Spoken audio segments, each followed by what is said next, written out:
Olá, seja bem-vindo ao podcast The Ame Your Life.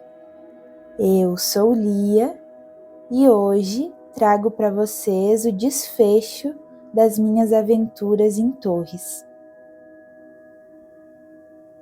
O terceiro dia foi uma aventura e tanto.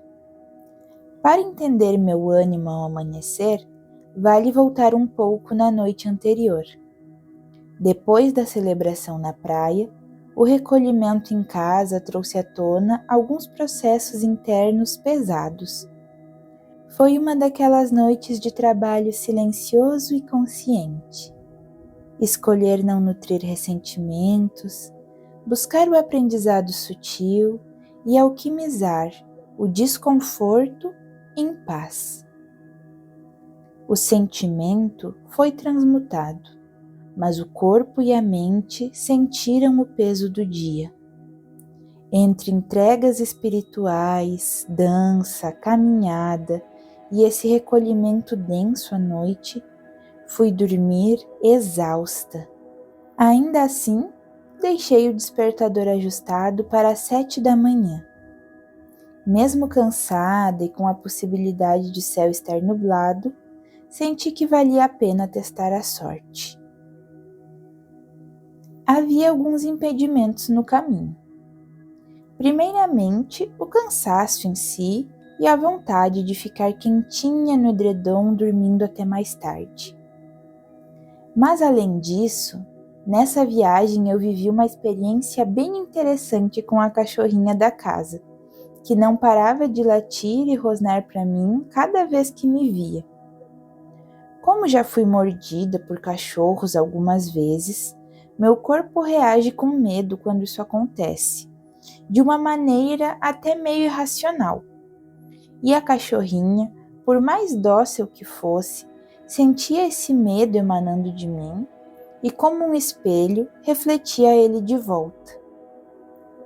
Percebi ali uma oportunidade de praticar a presença e o controle das emoções.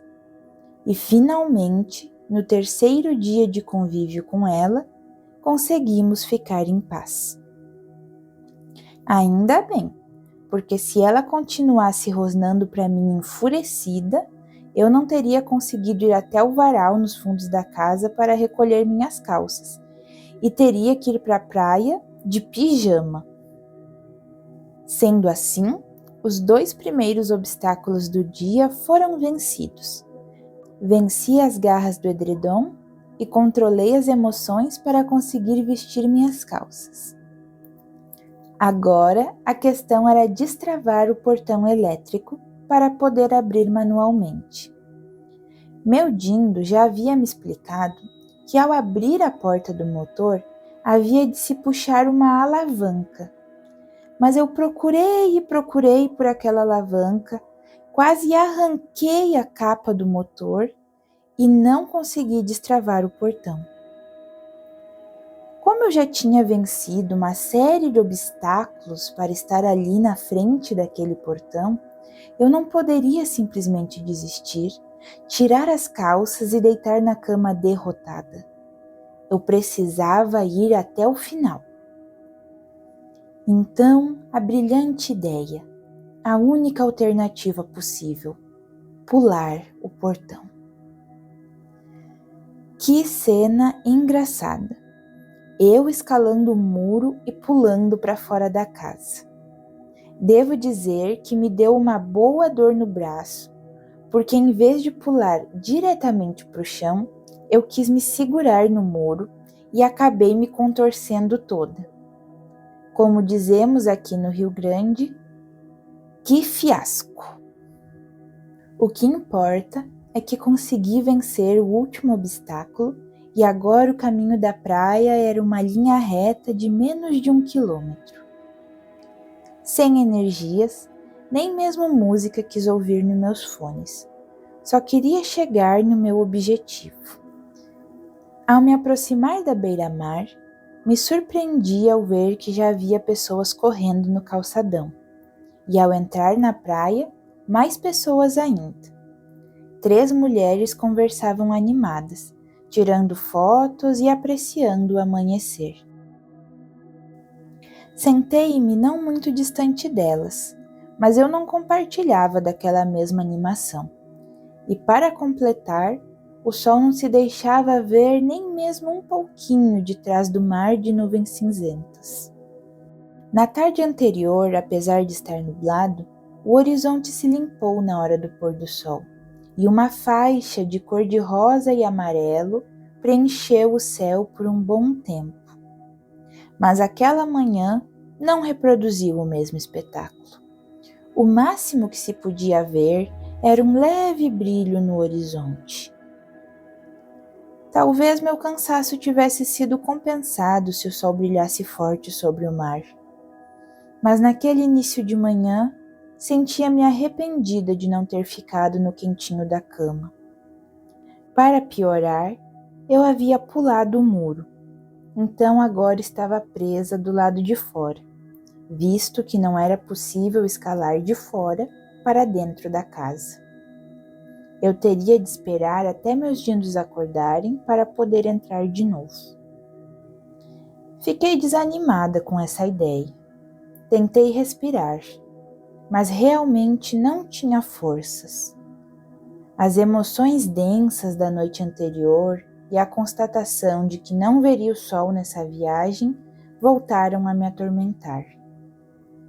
Aceitar aquela situação estava sendo difícil e resolvi caminhar para deixar o tempo passar.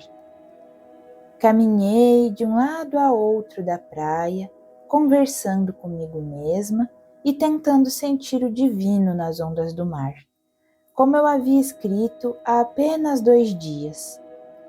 Mas tentar forçar essa conexão é algo que sempre traz mais dor. Saí da praia e me encontrava novamente na cidade. O relógio marcava 8 horas da manhã. Eu já havia mandado uma mensagem para minha Dinda perguntando se ela tinha acordado, mas nada de respostas até o momento. Pensei em ir voltando lentamente para casa e ligar para ela quando chegasse, mas essa ideia me pareceu ruim. Voltar para casa com aquele humor seria péssimo.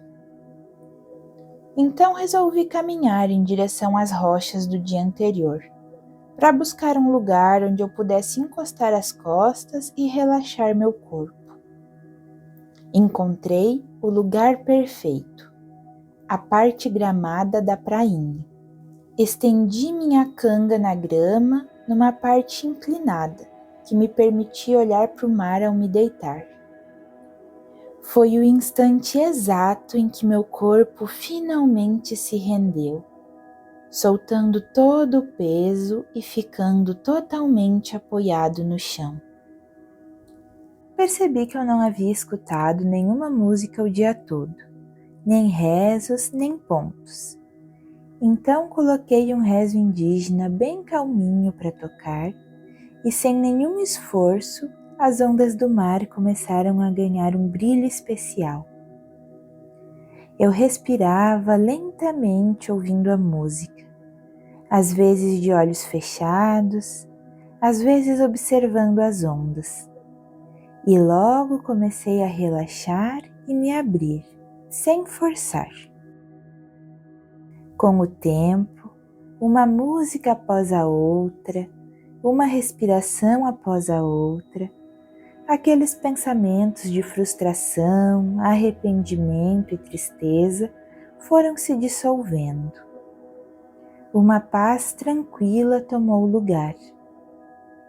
Então começou a tocar Komaroia, um rezo do povo Yawanawá que se tornou especial para mim depois de ouvi-lo em uma cerimônia de ayahuasca.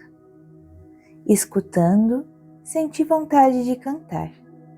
Então sentei e comecei a cantar para as ondas e para o céu cinza, que agora pelo menos revelava um certo contraste entre as nuvens.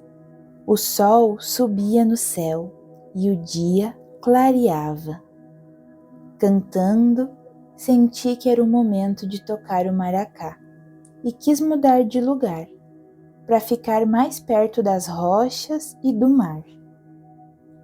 Quando levantei e puxei a canga, vi que nela ficou preso um pedaço de fibra, algum tipo de trepadeira seca, e usei ela para fazer um pequeno artesanato em forma de losango. Na verdade, tentei fazer um círculo, como quando faço os brincos com palha de coqueiro, mas a trepadeira tinha uma textura diferente, e esse símbolo sagrado e cheio de significado se formou entre meus dedos. Para mim, o losango simboliza a completude e também um portal de consciência. Acompanhada desse pequeno artesanato e de um incenso para os caboclos, iniciei a cantoria. Cantei muito.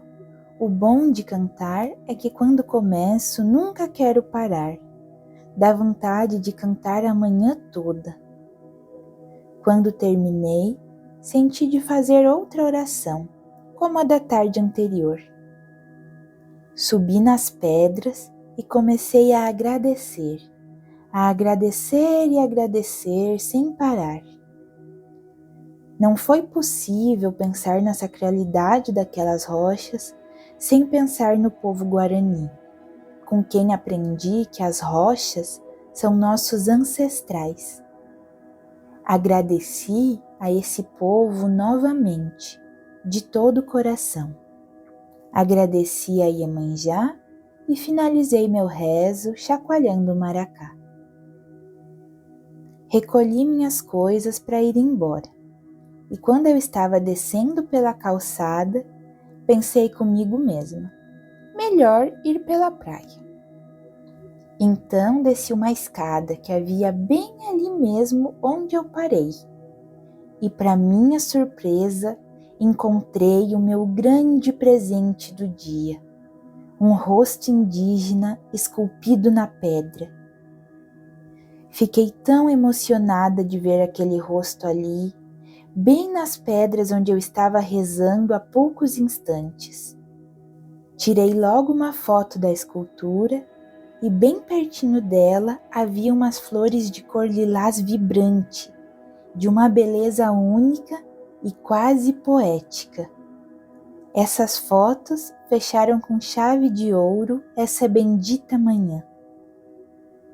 Mais tarde, quando já estava em casa, pesquisei a foto no Google e descobri que essa escultura se chama Curumim e foi feita pelo artista Francisco Gomes de Oliveira no ano de 1952, em homenagem aos povos originários que habitam essas terras há milhares de anos.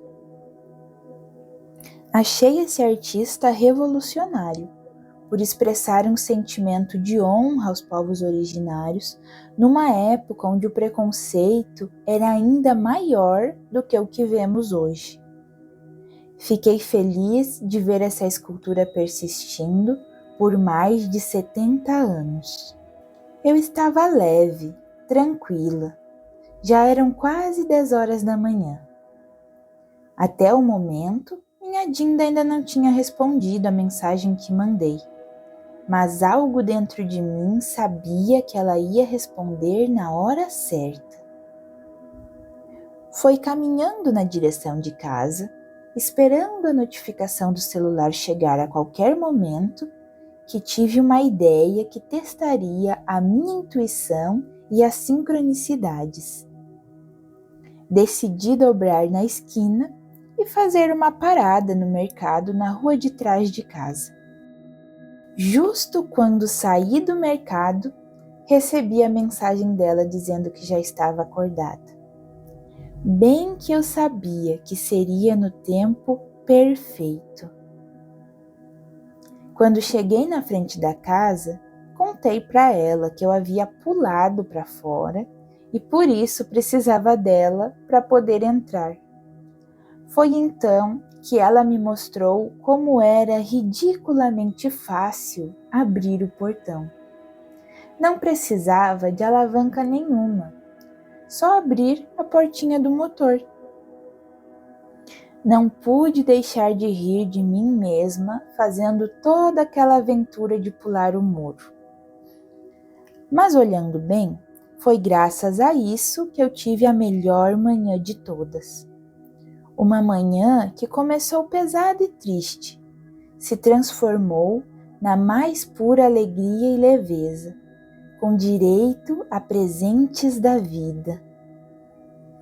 Se eu não tivesse ficado presa do lado de fora, provavelmente não teria vivido toda a magia que vivi. E por isso que sempre, sempre confio no fluxo da vida. Ame-o. Tudo está em perfeita ordem. Nada acontece por acaso. Com isso, encerro a narrativa dos meus 3 dias em Torres. Espero que minhas histórias sobre a magia na vida ordinária e cotidiana tenham sido de serventia para trazer reflexões, inspiração ou pelo menos um pouco de divertimento para a sua vida. Meu propósito ao compartilhar é sempre servir. Adoraria ouvir o que você achou da história de hoje e adoraria mais ainda se você também tiver uma história para compartilhar. Um abraço e até a próxima!